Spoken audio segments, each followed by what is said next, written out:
Much for joining us today for this session about using Vue.js with Shopware API. So, what could mean front-end made simple even as a back-end developer? I will use my own case. I'm a very focused back-end server infrastructure, scalability, and so on developer. A bit less now because I'm more like managing teams and so on that actually developing. And no matter what I did, and I did quite a lot, and I pretty much did what I wanted to do on the back-end side and so on, but my struggles were always on the front end for myself. And I'm very happy to have a very good front end in my life and in my past jobs and in my companies now to make what I'm still not able to do. And that's the idea. But always to do like a good UX, good UI and so on. Like, hey, I make a cool application in the back end, and I have a business logic here, I have some fast stuff, but I would like to do a piece of proof of concept, piece of code to just show a demo. And it took me like forever to make something looks good, because indeed if you have an ugly front end for the most fantastic business logic or algorithm and so on, it's like it doesn't impress anyone. So because they don't necessarily see what is has been done. So it's important to the look is important at the end of the day. So since a couple of years, like we all know the name React from Facebook or React Native, which brings a lot of on this side. Before we have CSS frameworks like Bootstrap or material design based other framework and it helps a lot to make things look good, to make them responsive, work on many devices, and devices are also a big struggle. I made it nice for my phone, nice, happy. A friend tested it, oh, it doesn't work on my phone, and so on and so on. And now we have even more models, more screen size, we have flip phones, a nightmare. Lost all my hairs for that. And I don't have much left, I can tell. So, but the good thing is, 2 years ago, tools are starting to show up like Vue.js, which brings a lot of other tools and easiness to develop complex application or simple application, but where it was needed a lot of line of code. So it helps a lot to create good things. So since I started to use it, I push it to every company I'm involved in, either my own or the project I have been made. And everything we do now, for example, for Aerolead, which is a digital ad tech company, we use Vue.js for almost everything now. We have been using Angular, but we are migrating the last parts to Vue.js, be for admin front-end, machine learning management tools or monitoring tools, and so on and so on. Even for landing pages, e-commerce part, we use Vue.js. The second part, which I like it most, which I did a prototype a long time ago, and now we use it in this company, is digital building industry management, and including 3D modelization, visualization, augmented reality, and everything integrated using Vue.js. So indeed, Vue.js just cannot do WebGL, but the browser can do, or 3D engine to work inside the building and so on. But everything from the front end, the root is Vue.js. And also another prototype which became a company for the POS system for food and beverage, when we do everything interface from the cashier to the stock management for the managers on the back office. Everything is based on Vue.js. You can look at the screenshot on some of them. You will see what has been done. So let's go to the core. 5 minutes already for the intro. What is Vue.js? First of all, to me, what is important is a license. Can I be commercially used? Can it be commercially used and so on? Yes, MIT license. Is it not too big? Can I use it for very small project, very small page where it has to be very fast? Yes, only 20K. So it's not like, oh, dynamic pages, SPA, I need 20 megabyte dependencies and so on. Not necessary. I will show you how in this session. Incremental learning curve. So it's not like some of you maybe have tried before React or Angular. it can be quite painful to learn. Like the command base to get the first result is quite big, so the entry point is very high. It's not necessarily the case with Vue. I hope you will see it in this session. Very large and active community, like as large as older projects like React or and other. Even I can understand it. That says a lot. And many powerful additions. At least some of them here, which are my favorites, like Vuetify, which I use mainly for all the back office applications, some front end and so on, mainly for web application, mobile or desktop or tablet or whatever devices. Quasar, or Quasar, I don't know exactly how to pronounce it, is similar to Vuetify, but with a couple of very, very neat additions. It allows you to create on top of web application classic, think Bootstrap framework, whatever, but you can create hybrid application for mobile and so on. You can create desktop application, and it provides the tools and the UI elements and so on to be able to create with the same application different target, be hybrid application, desktop application, and so on. So it's very handy. And the last one, which I like, a set of UI components with script and so on, which is called Buefy, also based on another CSM framework, which I like to agree, and many other tools you can install as a standalone component. Go to the Made with Vue.js website, you will find a lot. So let's talk about what you will need for this session. Basic notion of HTML and JavaScript. I think we all know a little bit of HTML, hopefully. And JavaScript, don't need to be an expert, but the basics will be enough. CSS will be nice. If you don't, that's fine. Vuetify provides some good tools to create something nice without having a clue about CSS. Linux, Windows, or Mac, honestly, I don't mind. You need a shell, use an editor, choose your favorite, VI, anyone. Use your browser. If you like to watch the code at the same time, you can clone the repository already. And the last part of the session, which will be used with NPM on Yarn, and I will fill up your disk with that. My personal setup is Windows 10. Important part, Windows subsystem for Linux version 2, which is now available since I think last week, or will be this week or next week. It's a very well integrated system to inside Windows, like so integrated. When I was working at Microsoft, I will never imagine to see something like this on the screen in the Linux icon, which is actually the Windows subsystem, and here I have the system I'm using now. So you can have a lot of different distribution and so on. Visual Studio Code, the Windows terminal, I will show it later, which is like finally a decent terminal for Windows. I use Chrome, and this is the NPM version and Yarn versions I used for this demo. And indeed, PHP, you will use PHP for shopware, but for the session, I use also PHP as a web server in this case.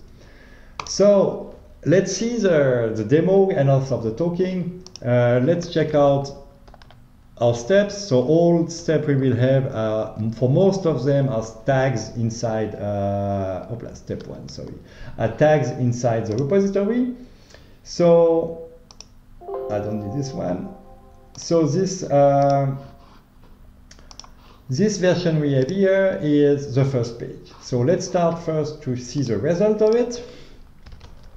That's our little web server on the port 8181, and the public folder is my root folder for here. I load the page. Ugly, I'm sorry, I promise you it will be beautiful later on. Little demo, I increment a counter. We all know how to do it with JavaScript, I think, with more or less time, but how it happens in using Vue.js. First of all, data. Data and how the data reacts. I will mention later on more and more about the data and the data reactivity. Here is my message. If I change my data here and I reload my page, it changed. I roll back. Okay, my little counter, and here when I click on it, it will increment the counter, as you can see. I will reload, yeah. Okay, so, and with the VIF, which is a function defining an expression, based on the expression, it will display the tag where it is used or not. I will discuss this more later on. So very simple, very clean code. If you use the page, make sure you load the component, you initialize view when the content is loaded. You will see, you can see in the presentation after a link to the documentation to explain exactly why. And the nice part about it is you don't have to use the full body to create your application. You can have text here, tags, whatever, image, header, a full landing page with a form, and you do the form using Vue. My application will work the same. But only this part, like if you try to do this, it will have no effect because it's not part of Vue. So this is very handy. That means you can integrate Vue, make your life easier on existing project, or even like rendering on the server side to have a more dynamic page, or like a marketing page or promotion on your shop and things like this. It will be very easy and not necessarily you don't have to redo everything. So this is the first demo. I think relatively easy, simple to understand. So how does it work? The key part that I mentioned is data reactivity. What does that mean? It's like every data that change, mutate, like we heard, I think, many times about mutation of data. We learn it on the server side for when we do concurrency and so on. But on in case of React, or in our particular case about Vue, it's all about data reactivity. Like what happens when my data changed? So the way it works is core is the data. I have my set of data, and this data is being used in our case here by some element or inside my page or inside the element for the Vue application on my page. This element will tell the data holder, hey, I'm using your data. As a reaction of it, it will notify and collect it as a dependency. My element is a dependency now for this data to the watcher, which is a kind of, hey, I'm looking at the data. If it changes, I will tell you. And every time the data is changed, a notification will be sent to the watcher, which will send a trigger to the render function to tell, hey, this data changed, update the element here, because you need to re-render it. And this will be done continuously. It's not like a loop looking every second, but it's really about events. On a very, very high level, you can read here for the full explanation. So the key outcome here is think always that you have to declare the data. You can declare dynamic data later on, but use setters and getters, or how we can change an array of data recursively and so on. I will not discuss this topic in this session, but this is something you will remember when you come to this point.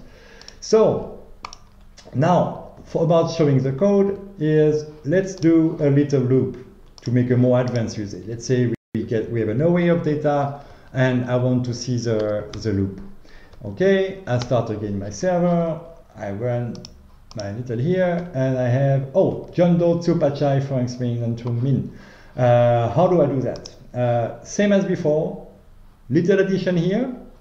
I have items, array of object with a simple property with a name, which are the names, like John Doe here.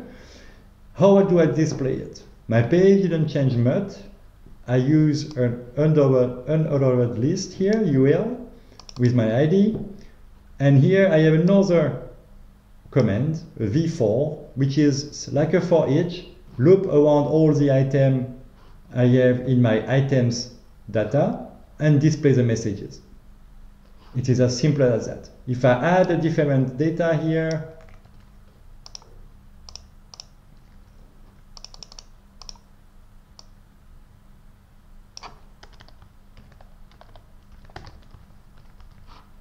up, I have my other data here. Okay, so this is the next step, relatively easy to understand, and I think we know how we do in JavaScript. It will be already much complicated here. I didn't change anything. I have my, just adding a little command here and I have it. So let's see what we can do else. Is many times you want to concatenate data, display in the same cells, many different columns of your properties of your objects, like a name and first name, or date with a year, and so on and so on. So I will show you now how we can do it. Again, I will check out my step 3. Up.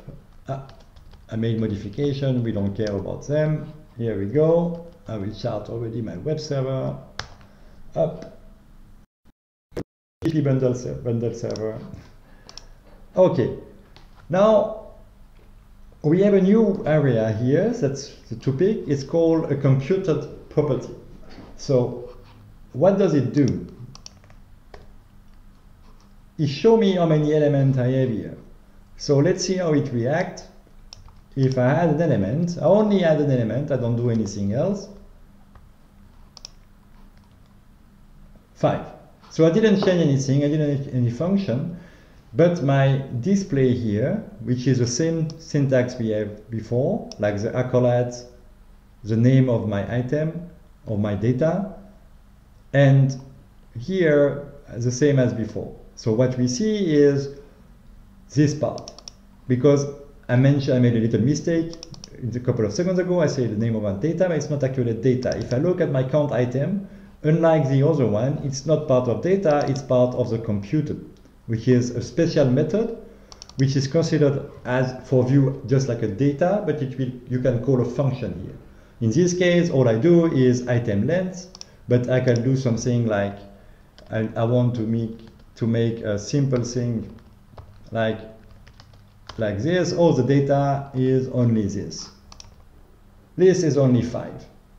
So very easy, and you can imagine combining properties and so on and so on. And you have many use cases, formatting and so on using this.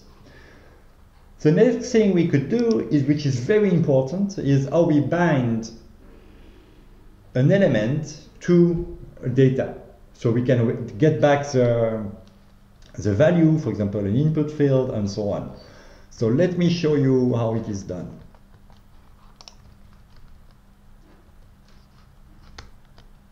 I keep my false. Okay, my little web server, and you notice now, until now, no use of NPM, no use of Yarn. I'm always on my simple HTML static page. What do I have? Oh, I have my input field, but it's the same as here. Is it exactly the same data? I don't know, let's see. Yeah, so what happened here is the same data is used as a display here and inside my input, so everything I do here will affect directly what I have on the other part.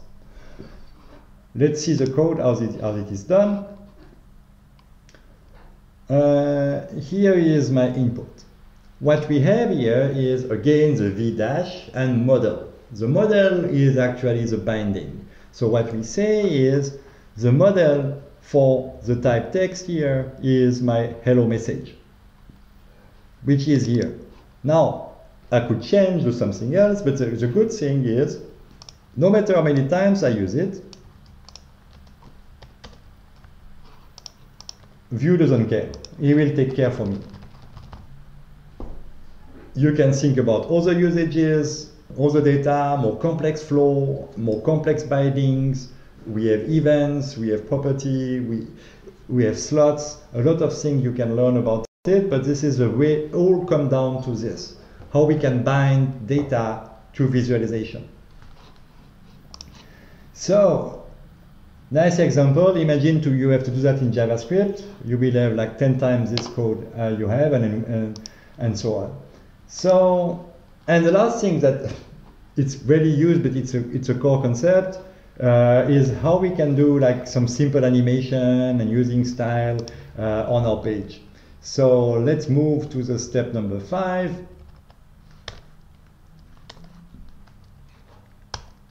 Okay, I start my web server. There we go. what do we have? Oh, we have a new button, toggle list visibility. What does it do? Whoops, with a nice transition phase. This is part of the view. Don't worry about the CSS.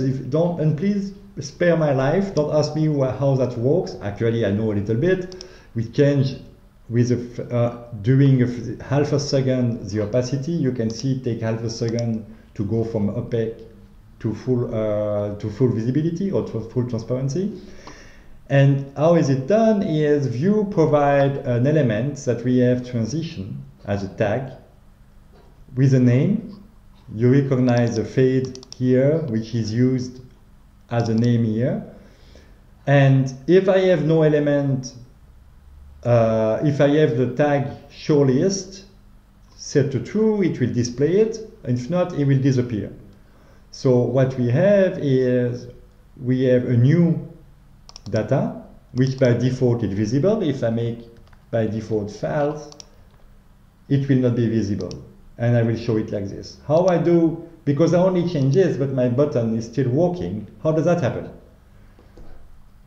My button simply assign, we have a new, that we didn't see before, the v_on, which creates an event. Before we use the add click. In this case, we use a binding, which calls an expression.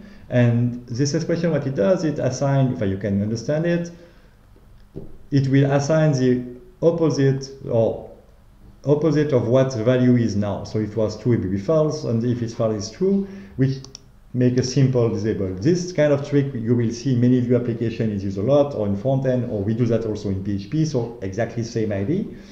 And everything inside the transition, or as a child of the transition tag, will disappear at the same time. I can add some more text here.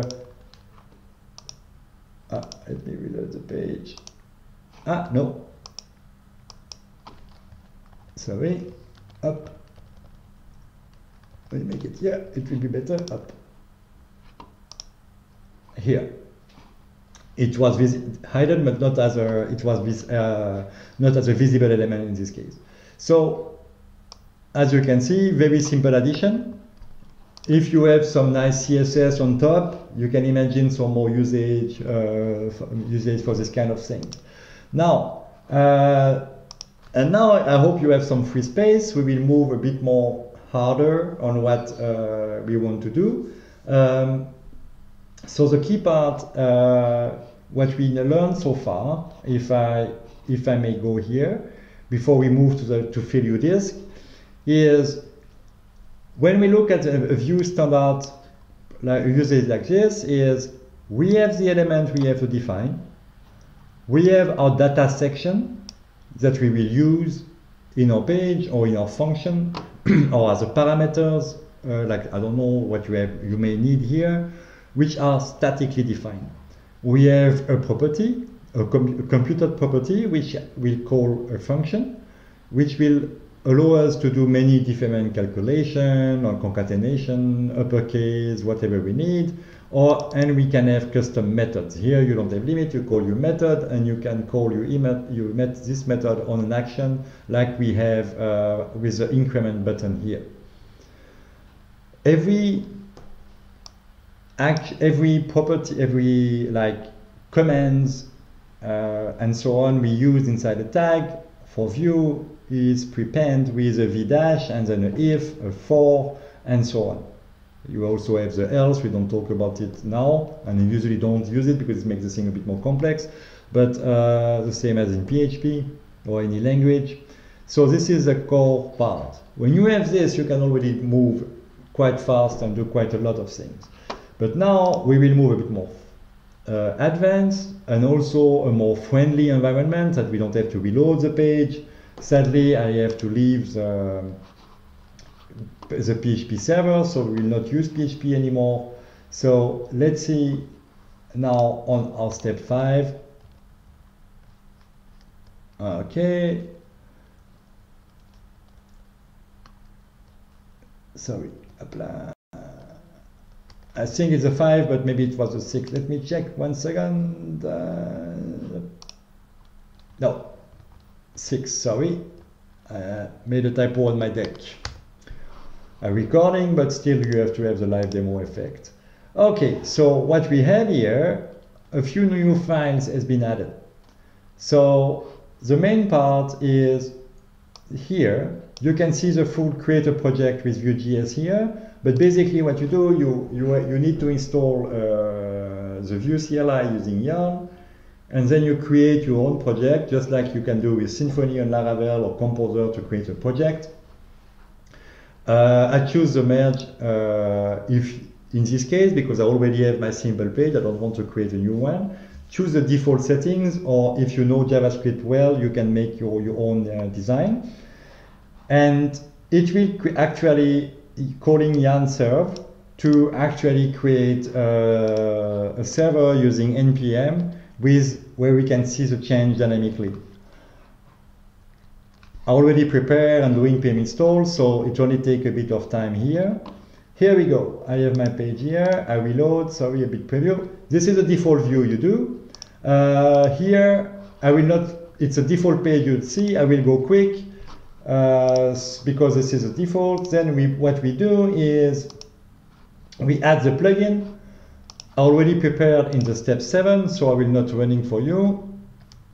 But the next page, here we go. Up, sorry. Okay. I forgot to make the tag. I should read my deck. Okay, here we go. And the same as before, we do the Yarn serve. In your case, if you add and so on, you make sure to follow the instruction when you install the Vue, add the Vuetify. In this case, if you have the running Yarn serve, please stop it and restart. You may have some issue if you don't, but you will see it quickly. You will have some errors. It takes a couple of seconds here.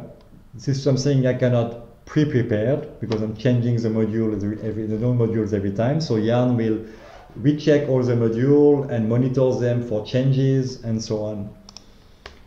Here, what I did is we move straight down to the interesting part.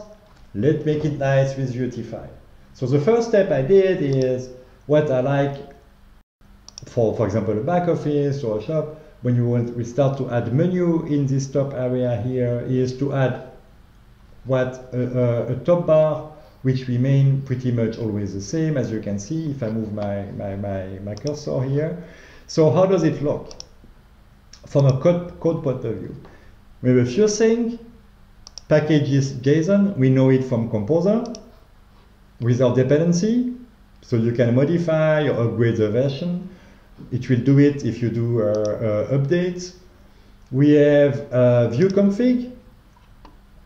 Here it's very interesting you can also define, like you don't have to use the full Vuetify, you can also define per component, but it's getting more complicated. I will not cover this part. Babel config, I'll let you check out the documentation, how it does it.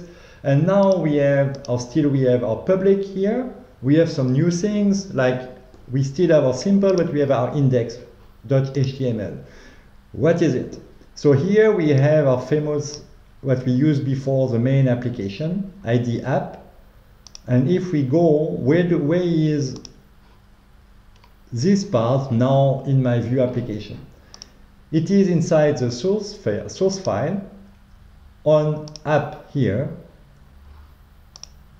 The app.vue is your main component. Everything now, from now on, will not be inside the HTML page, inside your template, but inside .vue files, where you have two to three sections. The first one is actually your template. So what is displayed here, the elements you have here, will actually appear and be rendered inside this div here.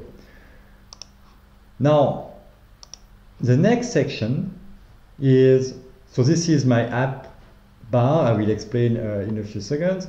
The next part is your script. That's where you have the logic that we have before here. Each component, now we have only the app. We may use the list as well and so on. I prepare already. we have our data to display on this page. We don't have data.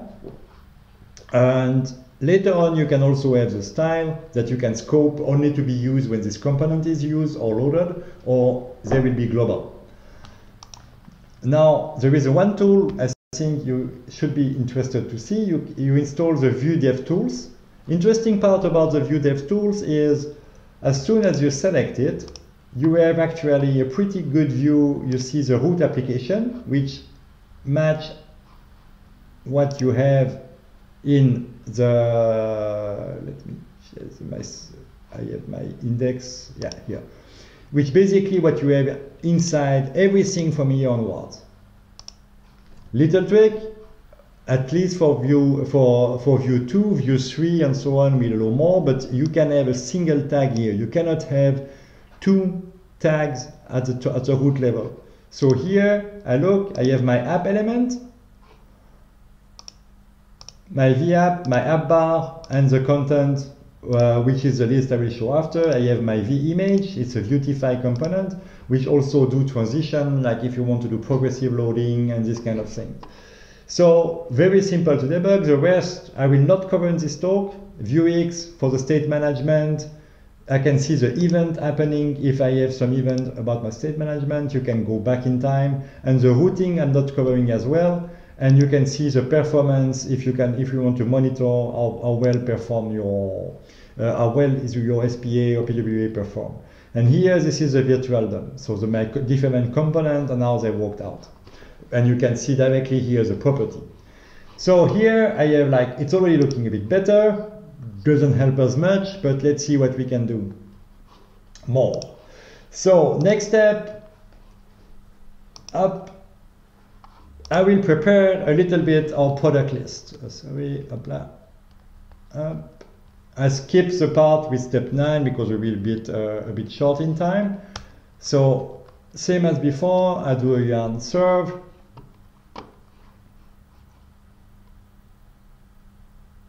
You could do that inside Visual Studio Code, by the way. You have a shell integrated, but I like to have a bigger screen and it will be better for you to read.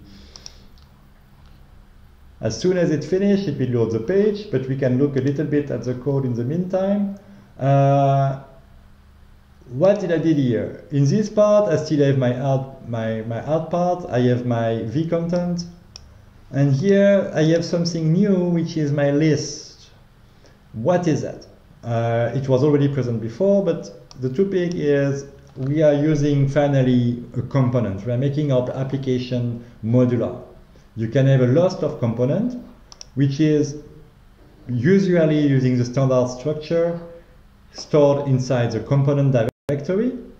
You can have a page to have a completely different page, for example, another page with no app bar or another page with a different layout, completely different and so on. They all look the same for the content. You have the template, the script, and eventually if you need the CSS scoped or not. So, and you can import them. This is a classic syntax in JavaScript to import a component. You have also make sure to declare them as part of the component list. So the more you have, the more you will have here. And if you need data, as before. If you don't declare them, you will get a warning and the build will most likely fail if you use the default setting. But it's better to keep the default, so you have strict, you have to declare your component, declare your variable. So we have our list. What do we have in our list of components here? Is it done on this side? Yes. Okay. What do we see? Sorry. Sometimes you still need to do a refresh. We have something already nice, much nicer than what we have before. Is it the product I want to display, which is the food and lifestyle? Not necessary, but we have something. So what do we do?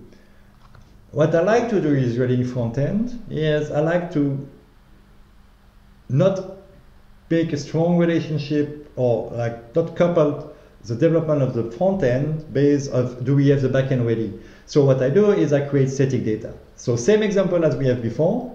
I use some component here from Vuetify. I will let you Google or go to the documentation. The V image I notified before. As you can see here, you can define some very nice things about the 8, a maximum 8, or transition, and so on. But we already look good, and the biggest question we always have is it reactive?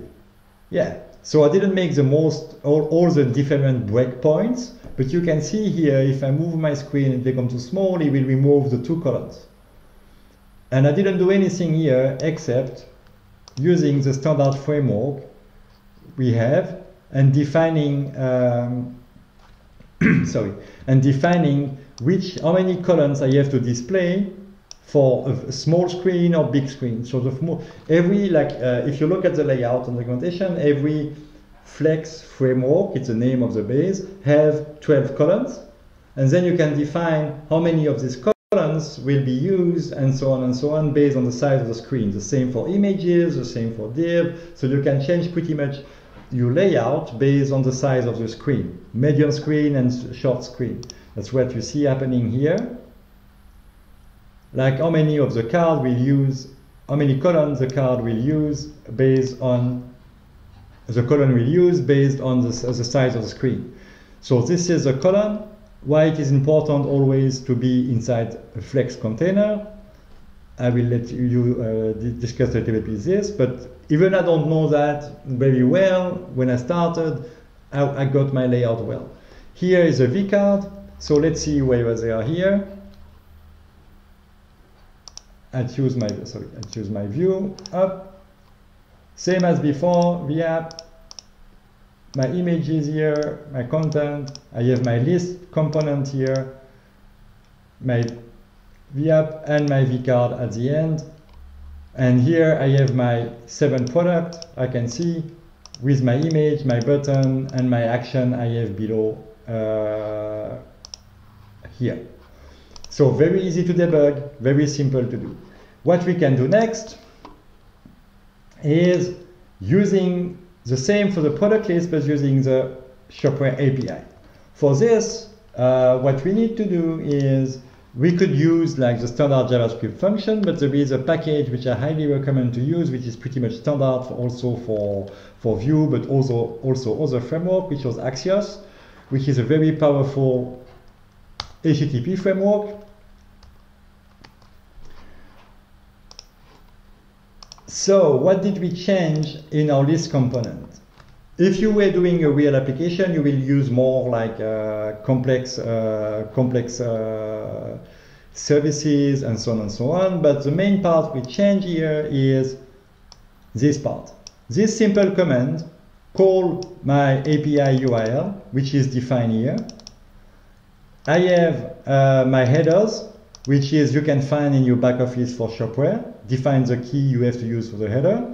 I call it and display the result in the product in the console. I don't care now if it's working well or display well. What I want to know is, does my application work well when I call the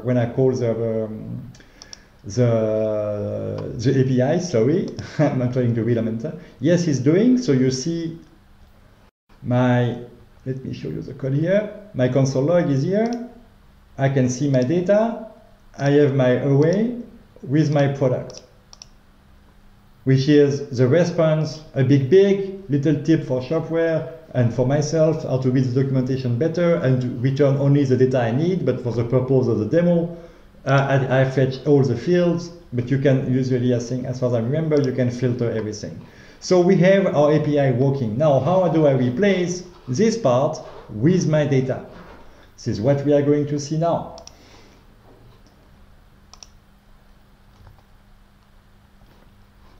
And now that's why you see it's important to get the basic first. We will use again our v-for to loop around the result of my request, of the request that has been done. Look at the code when it's doing. What do we change here? We still have our data. I still use this, but what do we have more as data? I have a property here, which is a product list, which is set to null. So I respect the data is declared. It's not a dynamic data. And in my On success, I assign the result of my data. So the result is my response, and we have the data property, and inside the data property, the data is a body of your response, and the data property actually from the response itself from Shopware assign here. I still log it for the fun of it. We like to keep it. Let's see the result. And oh yeah, before I show you the result, before we change, I don't care about the layout now. I don't mind. What I want to see is, can I make a loop and display it? So I add a new row to my table here, to my Flex container, and I want to display it. Does it work? Let me close it so we have a bit bigger. Again. No. Let's see. Demo effect. Hop là. Now I have my array ready. Okay, but here. That's the part when you see sometimes it's keep loading and so on, and sometimes there is some buggy, but I don't know if it's on my system or other. So I have my vCard without layout, and actually now I have my product. Very nice, with my URL for the picture, so it's easy to debug. It's working well. Now, next step, we have a few minutes left. Hey, it's nice and shiny, but this is ugly, and my image are still not good. So let's take the same. I move to my next step. I think it's, I'm in Asia, we cannot use 13. Okay, so I use this one. I do my serve. What do we have as changes? So,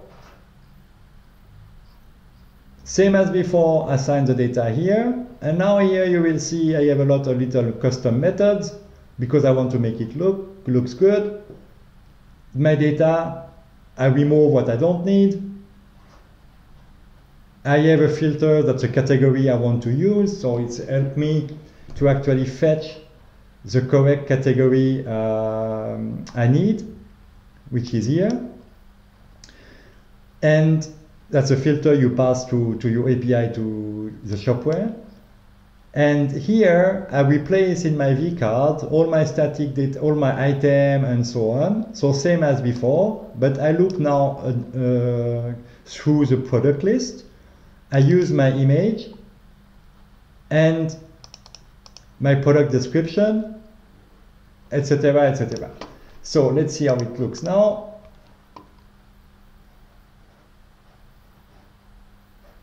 I think it looks quite good. So how does it look here?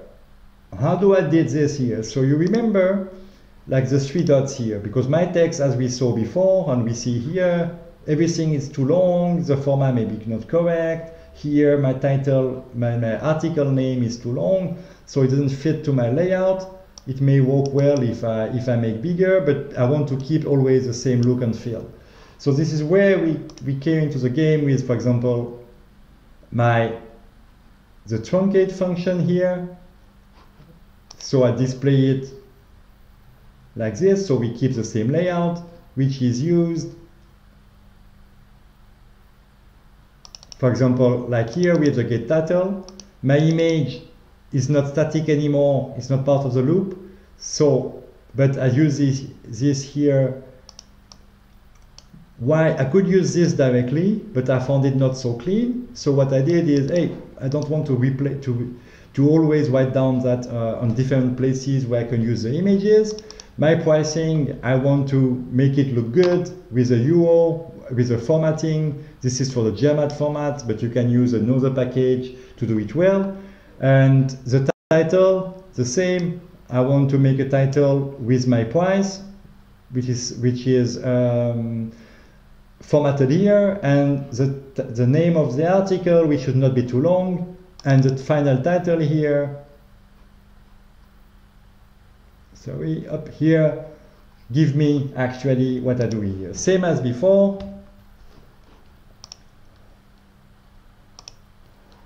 I can go down to my application, debug,